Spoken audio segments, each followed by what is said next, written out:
10 محرم الحرام کی صبح حضرت امام حسین علیہ السلام میدان کارزار میں تشریف لے گئے اور تقریر فرمائی۔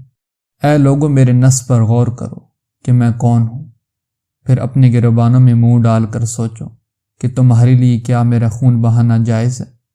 کیا میں تمہاری نبی کا نواسہ نہیں ہوں جس کا تم کلمہ پڑھتے ہو؟ کیا میں ان کے چچا زاد بھائی مولا علی علیہ السلام کا فرزند نہیں ہوں؟